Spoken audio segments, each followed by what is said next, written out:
Hey guys, it's Mike with Olo Builders. We have a really cool episode for you guys today. We're gonna walk an ICF house with John Riddle with Turning Leaf Custom Homes. It's something that we get a lot of questions about because we focus on energy efficiency like you, but ICF is one of those newer technologies in the framing world, and I think you get a lot of questions, so this might be a good opportunity for us to do it. We're out in beautiful Lake Nona, Florida. John's going to give us a little bit about what the house is, and then we'll walk through and talk about ICF. Well, perfect. Well, welcome, first of all. So ICF, believe it or not, is not as new as we all think.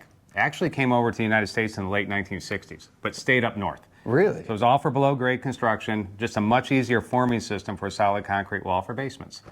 No big forms, just leave them in place. That makes sense. Hurricane Andrew came to Florida, and everybody was scrambling, like, how do we build better? What do we do? And the industry started gaining more traction, and here we are today. So it makes perfect sense for our market, and here's why.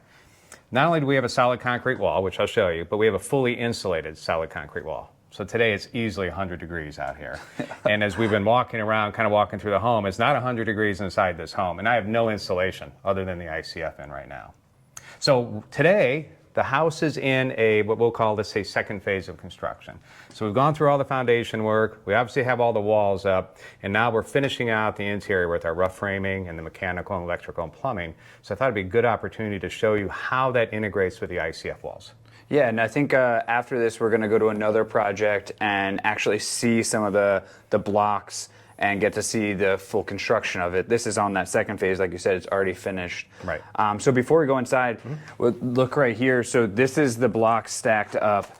I noticed you don't have a vapor barrier on. Correct. You know, with wood framing, that's kind of what we do. We always have to put a Tyvek wrap. Why don't you have to have, or is it not on yet? No, we don't have to have it, and here's why. The foam, so the forming system with the foam is 2 5/8 inches thick. And it's an EPS foam, so an open cell foam, excuse me, but it has a better permeance barrier than your Tyvek does.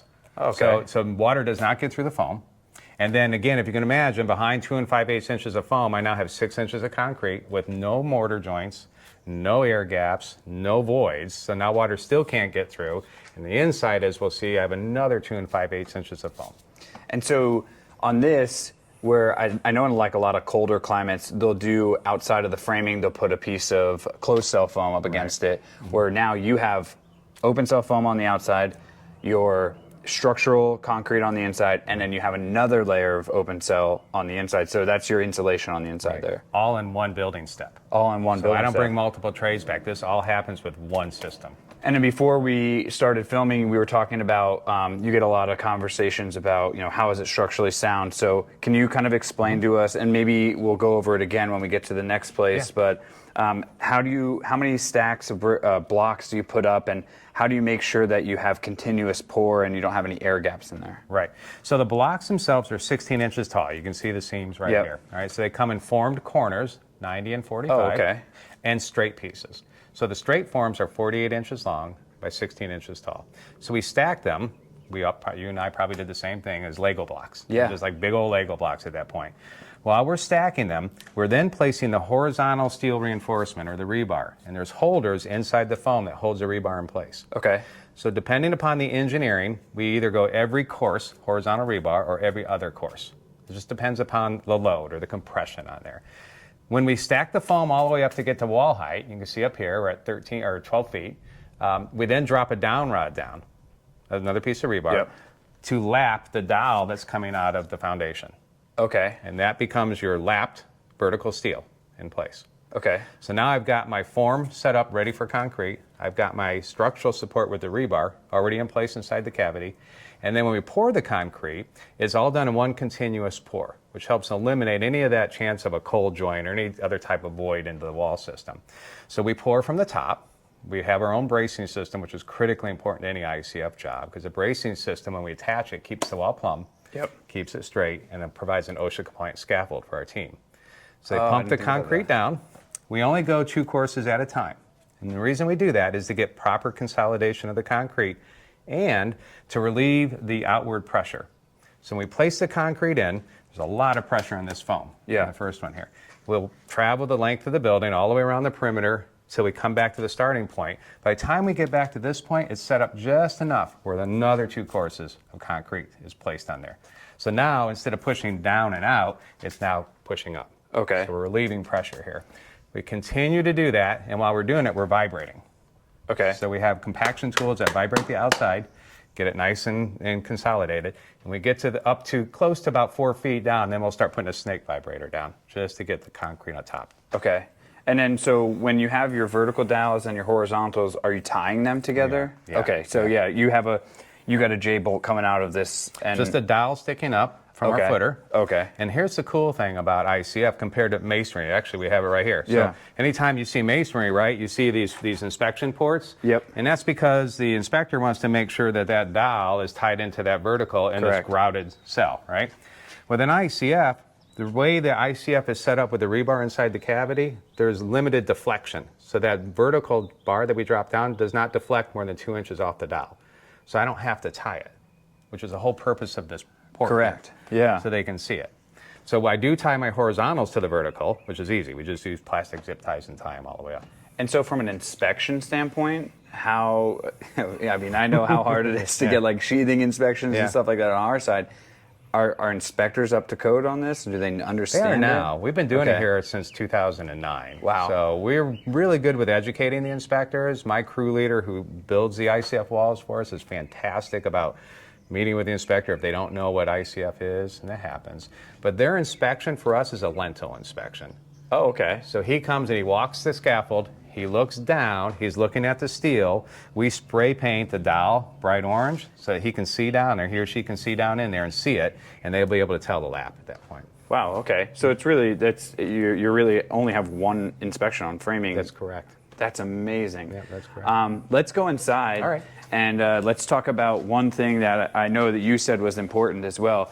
So when we're talking about making your framing on the inside connect to the exterior, can you show us a little bit Yeah. of how you do that? And Real common questions from your homeowners, because Yeah. that's what they're going to ask. So like, how in the world do you take this 2x8 and you put it against foam and it stays? Like, what do you do? So the foam, once we have the concrete cast in the wall, the foam is nothing to do with the wall. And we have to get people, even engineers and architects, we have to get them to remember that. It now becomes your insulation. That's the only purpose at that point. So what we want to do is get back into the concrete. So we go ahead and put embedments in through our lumber, Okay. back into the concrete, 6 or 8 inch embedment, whatever the engineer calls for, and that securely fastens our interior framing to the outside wall.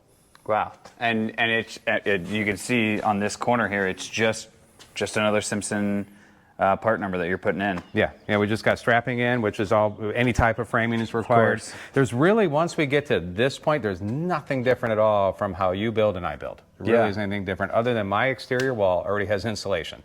And you're going to bring a trade back, right, on a frame wall assembly to put that in. Yeah, and you're getting a closed cell or open cell foam, spray foam on that, where you don't have to come in and do any kind of that like big, I don't know, knifing and cut it back to the studs. Well, here's the cool thing too, is that with the ICF, there is an embedded furring strip.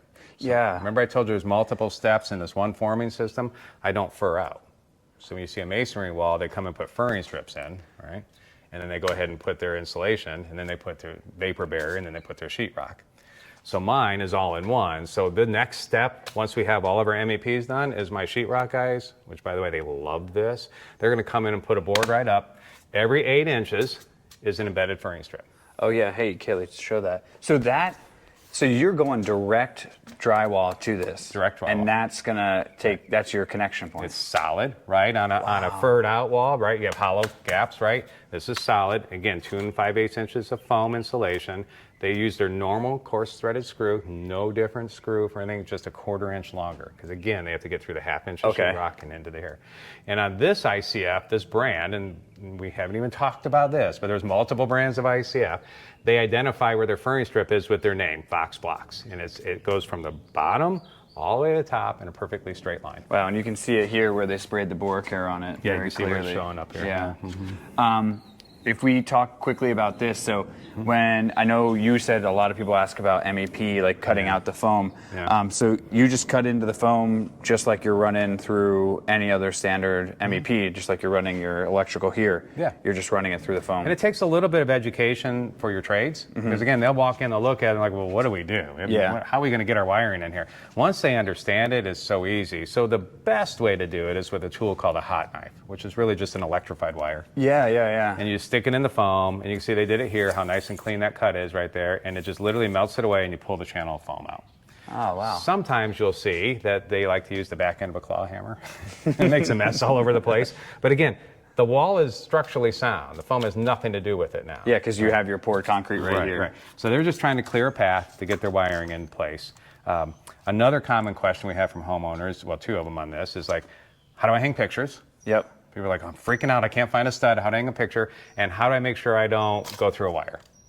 So this is the way we answer it. How many times do you hit a furring strip when you're hanging a picture? Nominal, maybe a few times, right? So really, when you're hanging a picture, it's based on the drywall holder, right? The hook that holds into the drywall. Here, with ICF, it's the same thing, except you have a solid background behind the foam. Okay. So even those anchors that you just nail in, they're angled and they hold pictures, that's fine. Anything heavier, we plan for. So we'll walk around this home. I'm not sure if there's TVs on one of the ICF walls, but I know cabinetry could be the same thing. We'll block it out. Oh, and then you'll just use the hot knife and go through it, block, and then you tapcon the blocking to Correct. it? Yep. Oh, correct. Right. Simple. So as long as, new home, like we both build, we know where everything's supposed to go, that's where we'll do our blocking and put it in. Now, the downside, you want to run whatever the next new low voltage thing that comes out that needs wiring, although many of them don't anymore, but if you need some, it's very difficult to get behind the wall and run a new wire through there. It can be done. We unfortunately have had to do it, but it's obviously you have your solid foam in there, so there's no cavity to run wire through. And I'm sure the tool for the hot knife here is just another tool that you got to get your electrician to get. $200. Right. Yeah. I built for Halloween one year, we were Star Wars themed, and I built a little Millennium Falcon out of spray foam panels. Oh, okay. And I used a hot knife to carve it out. Yeah. So it's a really simple tool to have. We did a house many years ago, and the electrician showed up with a charcoal starter.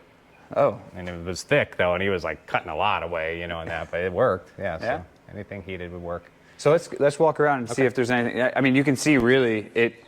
From this angle right here, it looks like no different house that you'd walk into from a framing perspective. If it's CMU, wood framed, or any other item. You're exactly right. There is no difference once you get to this point. Yeah. Although the difference, we can clearly feel it right now, is cooler. It is cooler in here, right? And the other difference is when your homeowner is in your home, their utility bill is going to be a lot less. Yes. Do you do a HERS rating? We do. And what is your average HERS rating? I don't know about average, but since most of our homes now are solar, they're all negative. So we all have net zero. Like the one we just finished was a negative 45. Negative 45 The HERS? home you're going to go visit, the completed home, was a negative 45. Holy cow. I thought we were doing really good when we just scored a 51. That is really good. It's fantastic. And we used to, and once we hung up on our wall, all of our HERS ratings, 50s were like so happy about that. But when you add solar into it, that's when you really become a net zero. Wow, okay. And we've done a few more things to really add a little bit more energy efficiency, because like you, it's greatly important to us. Yeah. We believe in it. We do everything we can to make sure we're doing the right windows, the right roof assembly, the right insulation beyond our ICF. So we're typically in that mid-30s range when we don't have solar. That's amazing, especially with the new energy calculations coming out. Like you don't have to do anything, where everyone is now scrambling to get from 65 to 55. Yeah, exactly right. And think about it. Your homeowners, what you need to tell them is that you're at 55, you're 45% better than the reference home, and at 30, you're 70% better than a reference home. So it's still a huge advantage for how we and a lot of other builders in our market build.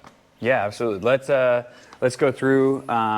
You said you were cutting some floor. A little bit messy. So welcome to the custom building room, Mike. Yeah. So look, it happens in every home. No matter how much we plan out, it happens. So in this home, we did our walkthrough for all our electrical, because we're all done running wires. Homeowner wanted to make a few more changes. One of them was to add floor outlets, and that's concrete cutting, and that's messy. It's definitely we cut that off pretty early. I see you got some Smurf tubes here. We do just kind of. Well, this is all for automation, I believe. Yeah, in this room. Yeah. Yeah, Electronic Creations, friend of ours, both of us. Yeah, they're absolutely. doing all our automation for us. All your mechanicals are all the same. Anything like you do, I do, it's all the same as far as that goes. The difference on the air conditioning side is that we can downsize our tonnage because our homes are so tightly sealed. We don't have the leakage. Yeah. So we downsize the tonnage. Like this home, this is 6,500 square feet under air, is 5 tons. So 5 tons? Yeah. And this That's home, it? 2-story. That's it. Yeah. Wow. And it's critically important when you're doing ICF, you properly size your air conditioning, and here's why. It's so tight, the cooling cycle is so short. What's today, 90% humidity, whatever. So we're bringing in outside air to start with. We have to mechanically ventilate because our air changes are about 1 to 1.75. Wow. So humid air inside a home that is not cycling long enough to dehumidify can lead to problems. Yeah, so yeah. you downsize the tonnage. We put variable speed condensers and air handlers in, so our units are running longer, more energy efficient though, but are dehumidifying. Are you because what we do is we have like a smart fan by Brown. Yeah. It's got a 3-wire to it, so it's Yeah. always bringing in air. Yeah. Do you guys do something like We that? mechanically ventilate right into our supply. Okay. So yeah, Okay. we go upstairs, I can show it to you, you can see it. Yeah, that's really neat. Yeah, it's something I didn't even think of. 6,500 square feet with 5 tons. That's something. You'd be what 3 5-ton units on a CMU building. I know, yeah. And you know what? A lot of times that's a mistake in our industry, the ICF industry, is that the builders that want to gravitate towards ICF just keep the same mechanical. And you can't do that. You have to have it properly sized. That's when problems start. Especially in something like a humid environment like Google Florida. search ICF and rainy walls. You're going to see people with water dripping down, which is condensation that's dripping down because their AC system's too large. Yeah. And people think, oh, more tons, I'll be cooler. Well, yeah, not really. You're going to be more humid because it's not running long enough. Yeah, wow. That's something I didn't think about. Yeah. So this is the owner's side of the... This is the owner's side of the home, right? This is her office. This is the owner's suite here. Probably a good way to segue into how we do windows and Yep, doors. absolutely. So with ICF, okay, so now think about it. I have 11 1/4 inches from outside foam to inside foam. All right, so that's Okay. the width of my wall. So it's a larger footprint than a CMU wall. That's exactly right. Okay. Yeah, CMU 7 5/8, and then you're referring to that. So what we do is we put a blocking in. That's what you see here. This is a laminated strand board. It's especially designed for ICF. The reason being is that it has dovetails cut in the back. So now the structural attachment to the concrete that's behind her is in this dovetails. So this is not going anywhere. Our window installers, indoor installers, then put their buck directly onto ours. So they're sub-buck. And that's what they attach, and you can see the screws here. That's what they attach directly their window into. And that's going from, I'm sure they're going all the way into the second buck as well. Yeah, it's going back through in there. Yep. And so we like to recess our windows a little bit, so we kind of split the difference just a little. It depends. It's homeowner directed. If they want a larger window sill, they can certainly get it.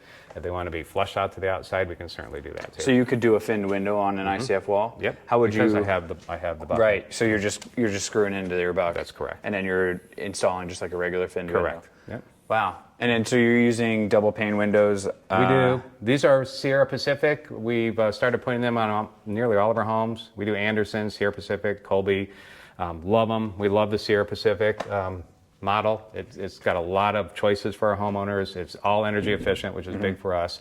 And again, as you're looking at ICF, you don't want to put a less efficient window on what could be your largest hole in your ICF wall. So you have a premium wall. And when you add up all the windows, you have this big, large hole, right, that heat escapes or heat enters into. You need to stick with an upper, more efficient window. And this is probably your largest air gap too, right? Because like we seal our headers across every door with a closed cell foam. Yeah. Actually, an open cell foam, piece of open cell foam board that goes in between our headers. But our windows are finned on the outside. So on this is with the assembly you have. This is probably your biggest leak. Yeah, but wait till you see what we do on the outside. Okay. Okay. Cool. Yeah, that's a great.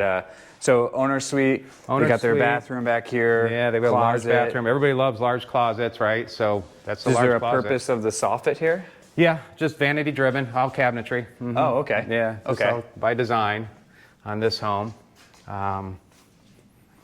We do. Well, here's a good way. So when we're talking about mechanically ventilate, here you go. This is outside air Okay. coming in. And it's just a damper. Yep. Mechanical damper. And then you'll have right here. You have you're gonna have like a Honeywell switchboard there for all your dampers. Yes, exactly right. Yeah. Okay. Okay. Sorry about that. Told you it was hot. the GoPro overheated.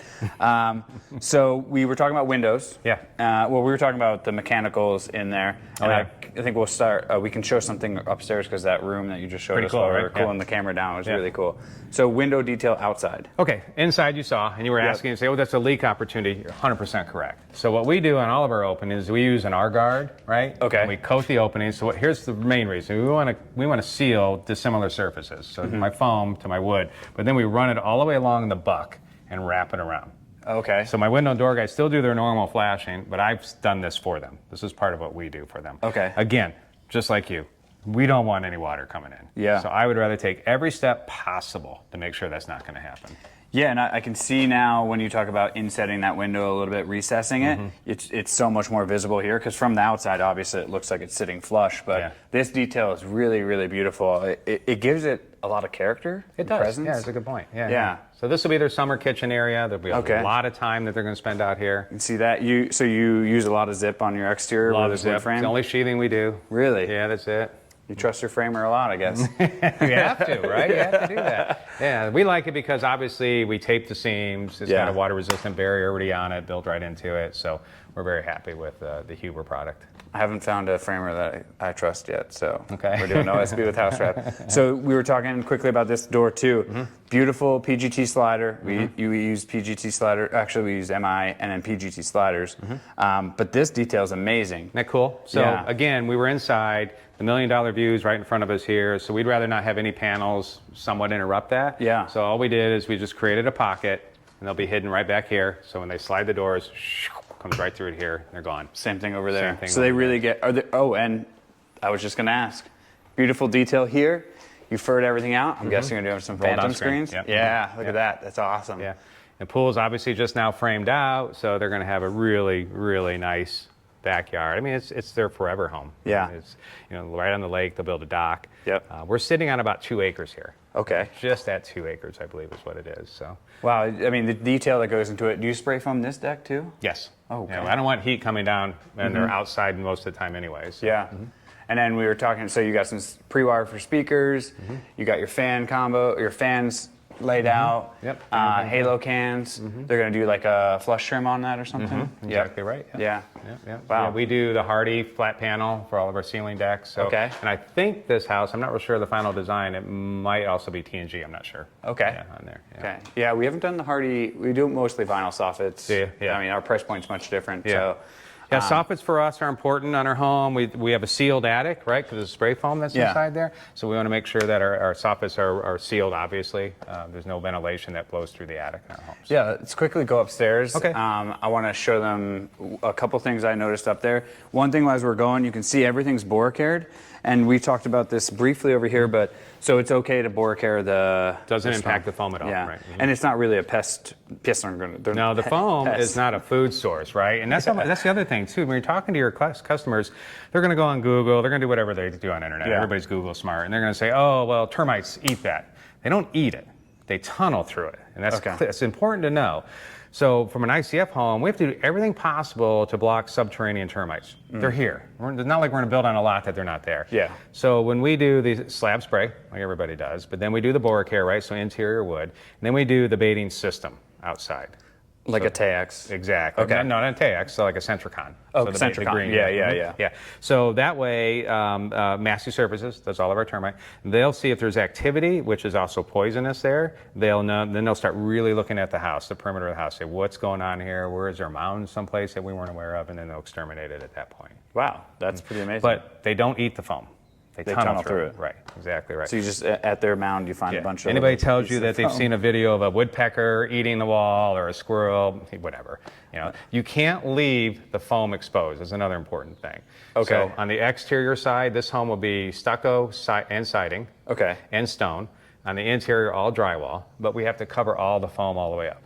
And so outside, but you can layer things. And when you do a stucco to hardy detail, are you furring out that hardy? That's correct. And then how are you creating that detail? Just a weep. Yeah. Just a weep. Okay. Yep. Ah, Yep. okay. Yeah. So on the exterior, we do fur out. Interior, we don't have to fur for drywall. Right. Yeah, we talked about that when we were talking about hardy earlier. Yep.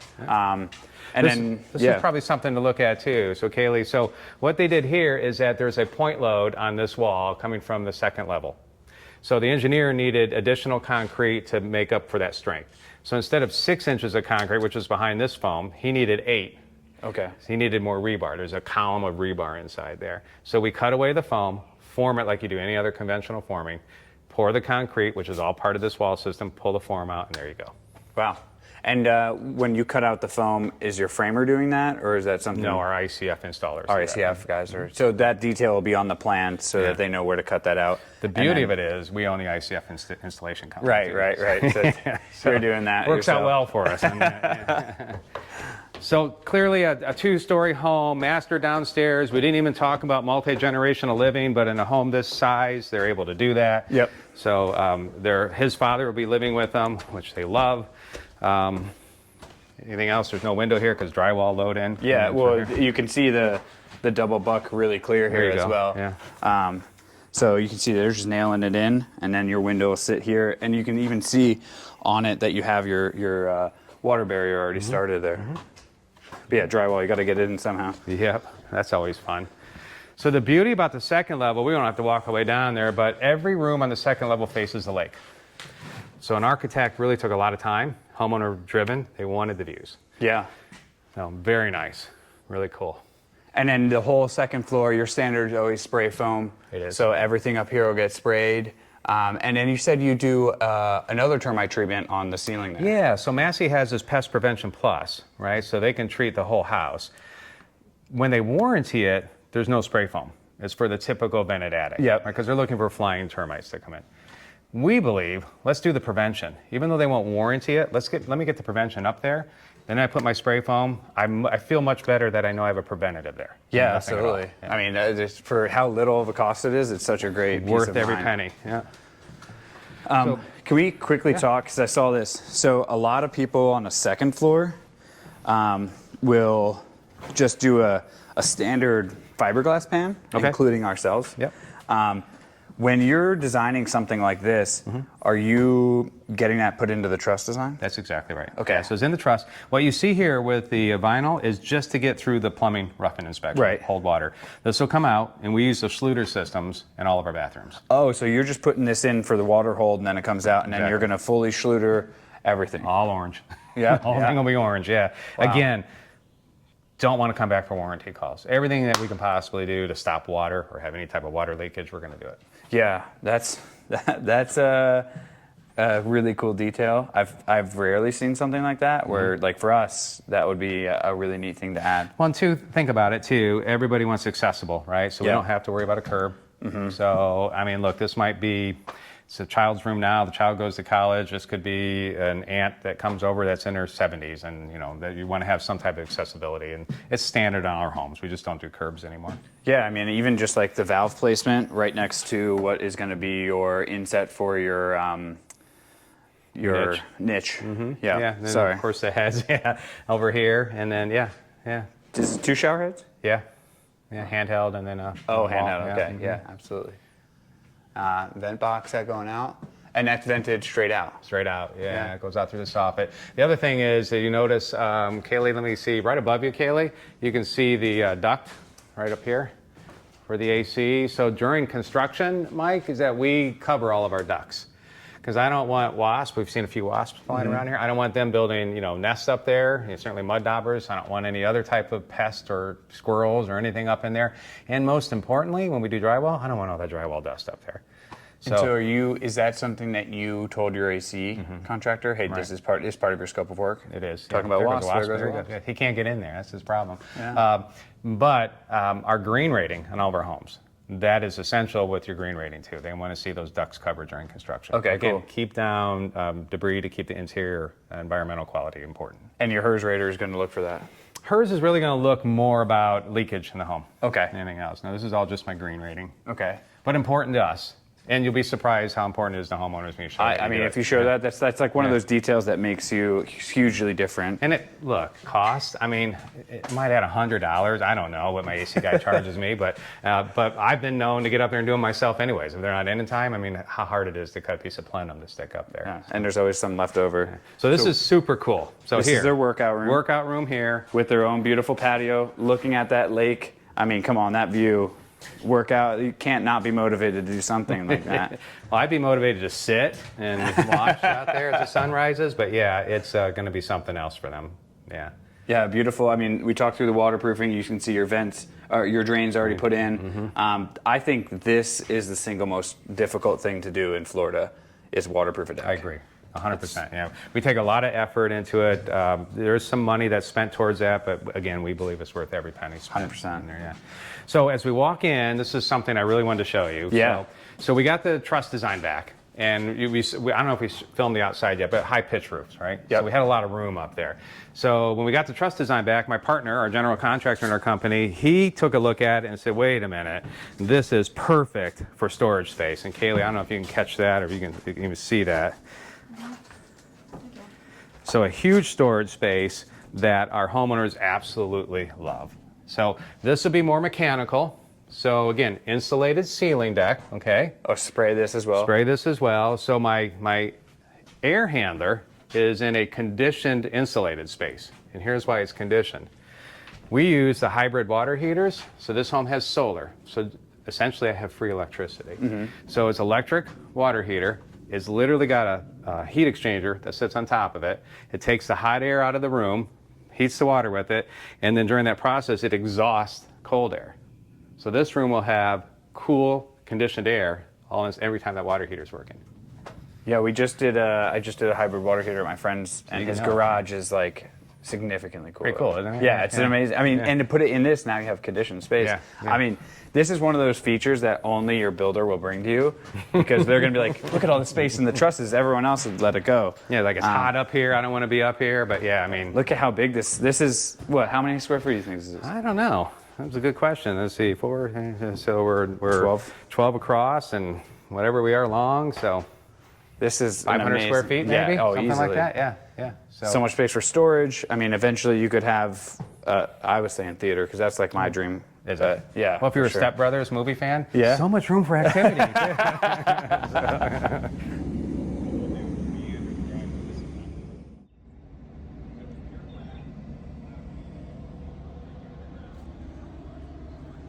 Go ahead. Okay, so we talked about going over to Winter Park. Unfortunately, the GoPro died. It is 102 degrees outside in Florida. We're in Winter Park now.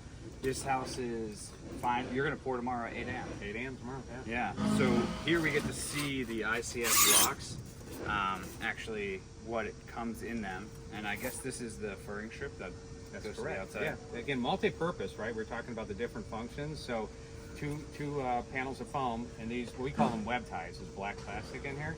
And yes, they're the furring strip where it says Fox Blocks on the outside, but then the other function is they hold the rebar. Yeah. Oh, yeah. We talked about how the rebar lays flat through here. What size rebar can this hold up to? Up to number 7. Up to number 7. Yeah. Okay. That's and we just saw how big number 7 is on that cantilever It's a wall pretty over big there. piece of Pretty rebar, big piece of yeah. rebar. So like we talked about Legos, right? They just snap together. Yeah.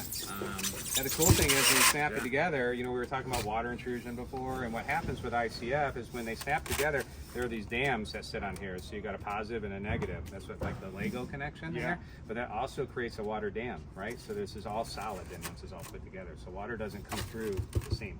And then you pour right in here, and that's your cavity that's going to be filled with concrete. Yeah, so we'll walk around. I'll show you how we're getting ready for a pour tomorrow. And we pour the concrete down into the cavity this way. So and then it fills up, and we'll talk about that. And you're just using a regular pump truck. Regular pump truck. I think we'll have a 30 meter out on this site, pretty large site. We use at this site's a 4,000 psi. Okay. We do about a 5 to 7 inch slump on it. We want some flowability with the concrete coming through. And is 4,000 psi standard or Pretty much standard. Okay. Yeah, pretty much standard. which is much more than the standard slab that you're pouring. Correct. Yeah, 2,500 psi is typically those. Yeah. So we'll show you a little bit about the bracing and kind of how you set up for the pour tomorrow. Okay. And then Let's walk in the sun. Yeah. Let's go ahead and get sweaty and hot. Okay, so now we're one step up in the sun, and we've got the whole second floor here all prepped, ready to go. I'm guessing you're going to pour that wall in place. Yeah, so Kaylee, if you want to shoot around, you can see that where you see the wood and then the rebar sticking up, that's a cast in place elevator shaft. So that will not be ICF there. Yeah. That's going to be solid concrete. But everywhere else you see here, the yellow bracing and then the ICF walls we pour tomorrow. That's going to be the exterior walls.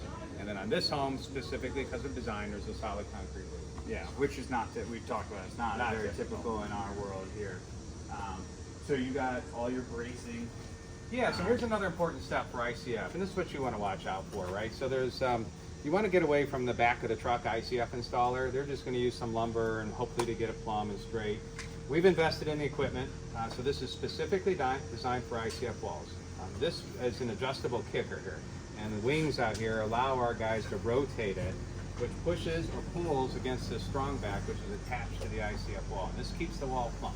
Okay, you're going to keep it plumb. And my guys can adjust this even as the concrete's going in. Hard to see right now, but they have a string line run that while they're pouring, they're making sure they're staying right on there. And when they finish the pour, they're going to adjust so everything's perfect. And I see over there you have a double string line. Is there just a double check, or is there a reason behind Double that? check on that. Okay, double check. Correct. Yep. Yeah. So I can see it doesn't go the full length over there.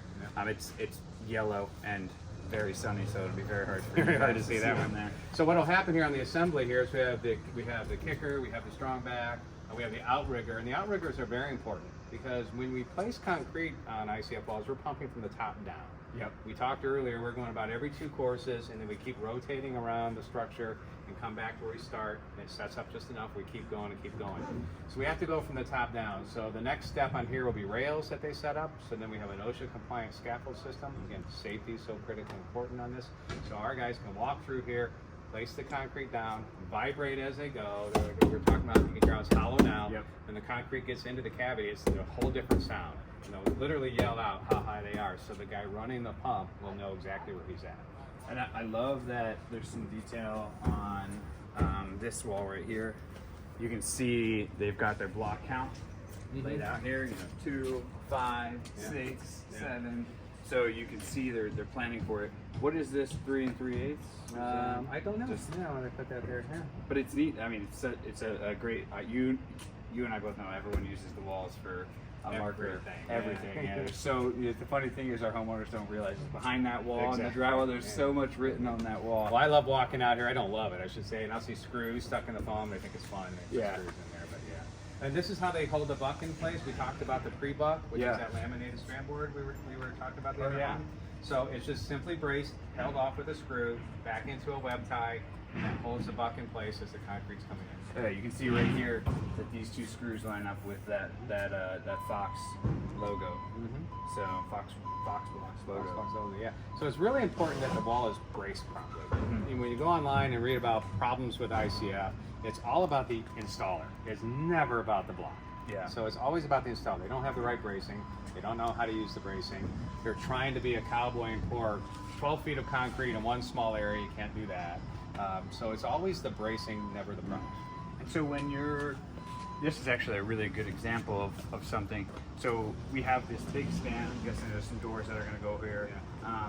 How are you pouring from here to there? Like, are you stopping the pump truck for a second and then going? That's or? exactly correct. Okay. Yeah, so they have a pump operator that's on the ground, and then that person is going to control the concrete coming through. So they know in this small area here, my guess is what my team will do is they will pour this area. So they'll pour a couple courses, and they'll come back and do another couple courses and a couple, instead of trying to walk from here all the way across. Yeah. So they'll do this long span here. Long and that one's wrap probably around. easier. Yeah. Goes back that way.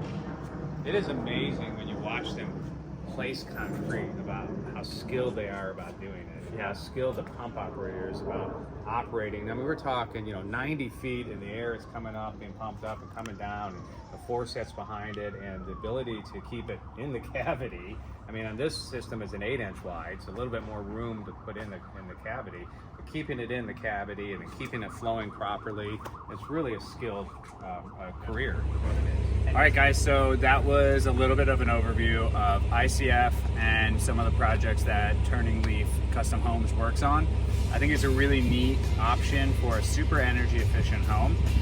Hopefully you can tune in. We've got a lot of really cool videos coming your way. And thanks so much for watching. Thanks.